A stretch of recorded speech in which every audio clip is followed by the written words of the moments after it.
ಸಹ ಡೆಲ್ಲಿ ಹೊರಟಿದ್ದಾರೆ, ಮಾನ್ಯ ಉಪಮುಖ್ಯಮಂತ್ರಿಗಳು ಡೆಲ್ಲಿ ಹೊರಟಿದ್ದಾರೆ.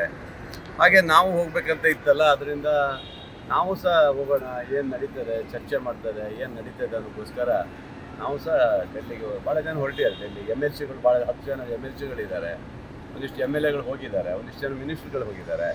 ಹಾಗೆ ನಾವು ನಾಳೆ ಒಂದು 2 ಜನ ಬರೋರಿದ್ದಾರೆ. ನಾನು ಸಹ ಮೊನ್ನೆನೇ ಹೋಗಬೇಕಾಗಿತ್ತು, ಅದಕ್ಕೆ ಇವತ್ತು ಹೊರಟಿದ್ದೀವಿ.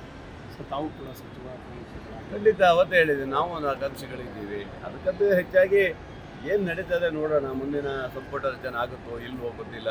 ಒಟ್ಟಲ್ಲಿ ನಾವು ಸಹ ವರಿಷ್ಠರು ಭೇಟಿ ಮಾಡೋಣ ಅನ್ನೋದು ದೃಷ್ಟಿಯಿಂದ ಅವ್ರ ಜೊತೆ ಕೊಟ್ಟಿದ್ದೀವಿ. DCM ಅವರು ಅಥವಾ ನಮ್ಮ ಮುಖ್ಯಮಂತ್ರಿಗಳು ಎಲ್ಲಿದ್ದಾರೆ ಅವ್ರು ಭೇಟಿ ಮಾಡಿ ಬರ್ತೀವಿ ನಾವು. ಸರ್ ಎಲ್ಲಿ ಸಭೆ ಕರೆದಿದ್ದಾರೆ? ಸಭೆ ಮಾಹಿತಿ ಇಲ್ಲ ನಮಗೆ, ಗೊತ್ತಿಲ್ಲ. 11 ಗಂಟೆಗೆ ಏನೋ ಕರೆದಿದ್ದಾರೆ.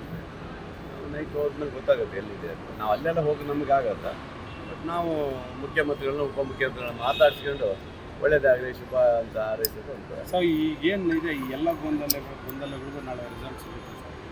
ನೋಡಬೇಕು, ಕಾದು ನೋಡಬೇಕಲ್ಲ. ಗೊಂದಲಗಳನ್ನು ಬಗೆಹರಿಸೋದು ಕೇಂದ್ರ ನಾಯಕರು. ಅವ್ರು ಮನಸ್ಸು ಮಾಡಿದ್ರೆ ಯಾವತ್ತೂ ಬಗೆಹರಿಸ್ಬೋದಲ್ವಾ. ಅವ್ರು ಮನಸ್ಸು ಮಾಡಬೇಕು. ಬಹುಶಃ ನಾಳೆ ಏನಾದ್ರು ಮನಸ್ಸು ಆಗ್ಬೋದು, ಏನೋ ಗೊತ್ತಿಲ್ಲ. ನೋಡೋಣ, ಕಾದು ನೋಡೋಣ ಏನಾಗುತ್ತೆ ಅಂತ. ನಾವು ಹೋಗ್ತಾ ಇದ್ದೀವಿ, ಚರ್ಚೆ ಮಾಡ್ತೀವಿ, ನೋಡೋಣ. ಸರ್ ನಾಯಕತ್ವ ಬದಲಾವಣೆನ ರೀಶೇಪ್ ಅಲ್ಲ ಸರ್. ಈಗ ನಾಯಕತ್ವ ಬದಲಾವಣೆ ಆಗಬೇಕಾದ್ರೆ ಸಾಕಷ್ಟು ಜನ ಒತ್ತಾಯ ಎರಡೂ ನಡೀತಾ ಇದೆ, ಯಾವುದಾಗುತ್ತೋ ಗೊತ್ತಿಲ್ಲ. ಎರಡರಲ್ಲಿ ಒಂದು ಆಗ್ಬೋದಲ್ಲ, ನಡೀತದೆ. DK ಶಿವಕುಮಾರ್ CM ಆಗಲೇಬೇಕು ಅಂತ ಸಾಕಷ್ಟು ಜನ ಕಾಯ್ತಾ ಇದ್ದಾರೆ. ಅದಕ್ಕೆ ನೀವೇನು ಹೇಳ್ತೀರಿ? ಅಲ್ಲ, ನನಗೆ ಗೊತ್ತಿಲ್ಲ. ನಾಯಕತ್ವ ಬದಲಾವಣೆಯೂ ಸಹ ನಡೀತಾ ಇದೆ ಅಂತ ಹೇಳ್ತಾರೆ, ಗೊತ್ತಿಲ್ಲ. ಆಗುತ್ತೋ ಇಲ್ಲ ಅಂತ ಅವ್ರು ಕಡ್ಡಾಯ ಹೇಳ್ತಾರೆ. ರೀಶೇಬಲ್ ಆಗುವಂಥದ್ದು ಆಗಬೇಕಾಗಿದೆ. ಅದನ್ನು ಭಾಳ ಜನ ಕಾಯ್ತಾ ಇದ್ದಾರೆ.